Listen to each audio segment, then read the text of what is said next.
Assalamualaikum teman-teman, selamat datang kembali di channel saya, Dynamic Growth.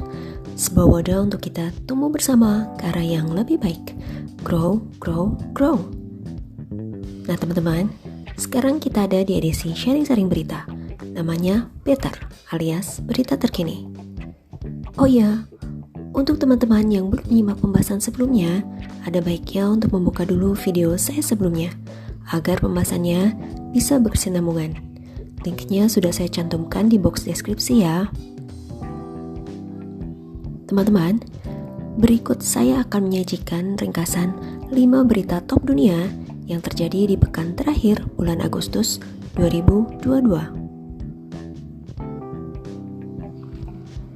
Pertama, berita tentang hubungan China dan Amerika Serikat yang kian memanas.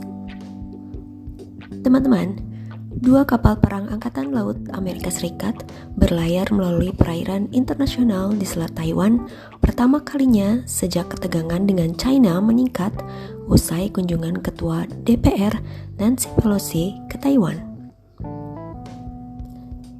Dalam beberapa tahun terakhir, kapal perang Amerika Serikat dan kadang-kadang kapal-kapal dari negara-negara sekutu seperti Inggris dan Kanada secara rutin berlayar melalui selat tersebut. Hal itu memicu kemarahan Beijing.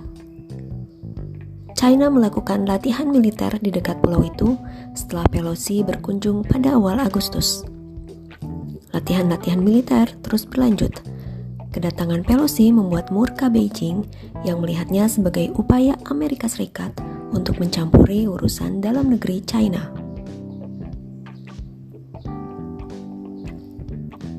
Kedua, berita tentang krisis energi di Eropa.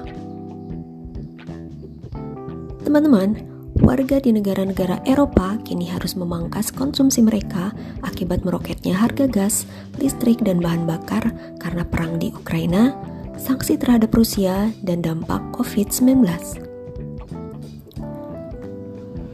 Tidak ada lagi menyetrika, penggunaan oven terbatas, bahkan mandi di tempat kerja. Penduduk Eropa berusaha untuk menghemat penggunaan energi kendati tagihan terus meningkat. Ketika harga gas dan listrik melonjak, jutaan orang di Eropa sekarang menghabiskan sebagian besar pendapatan mereka untuk energi. Di Uni Eropa, keluarga Jerman termasuk yang paling terpukul oleh lonjakan harga gas.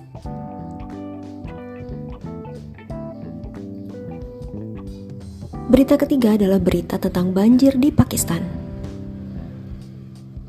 Teman-teman, korban tewas akibat banjir yang melanda Pakistan telah melampaui 1.000 orang pada Minggu 28 Agustus 2022. Otoritas Manajemen Bencana Nasional atau NDMA Pakistan mengatakan bahwa jumlah korban sejak Juni telah mencapai 1.033 orang dengan 119 orang meninggal dalam 24 jam terakhir.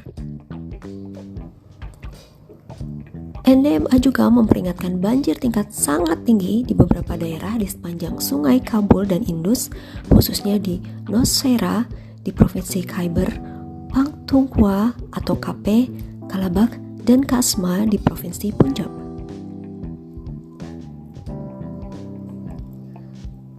Berita keempat adalah berita tentang vaksinasi booster di Indonesia.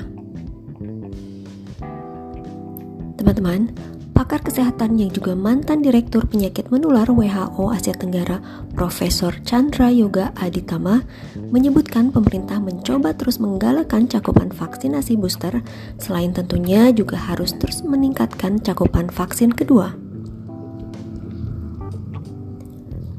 Vaksinasi ketiga atau booster memang sangat diperlukan karena beberapa alasan.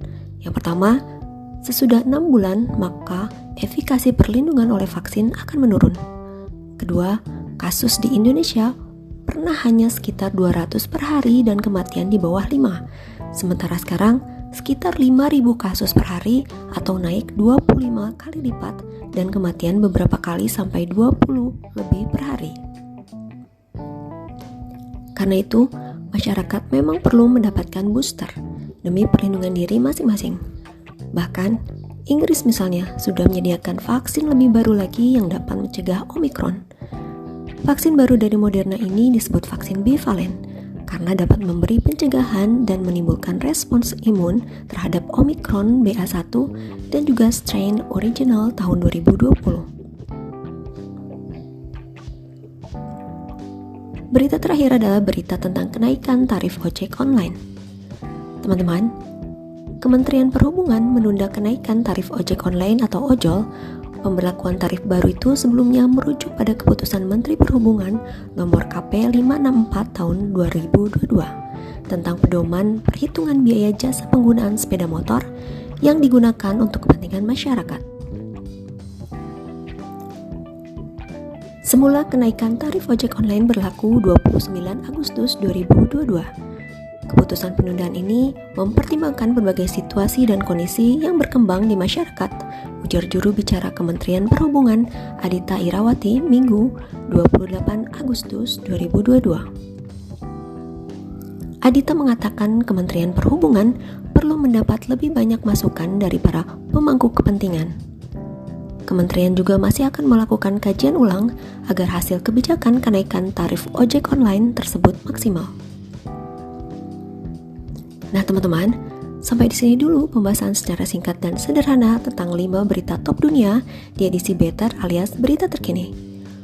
Oh ya, untuk teman-teman yang mau sharing pengetahuan atau berkomentar seputaran isu ini, boleh langsung tulis di kolom yang tersedia. Jangan lupa untuk tetap disclaimer on, pelajari dengan betul sebelum terjun ke hal-hal yang tidak kita ketahui. Satu lagi teman-teman, jangan lupa dukung terus buku-buku antologi saya ya, sudah bisa dipesan loh.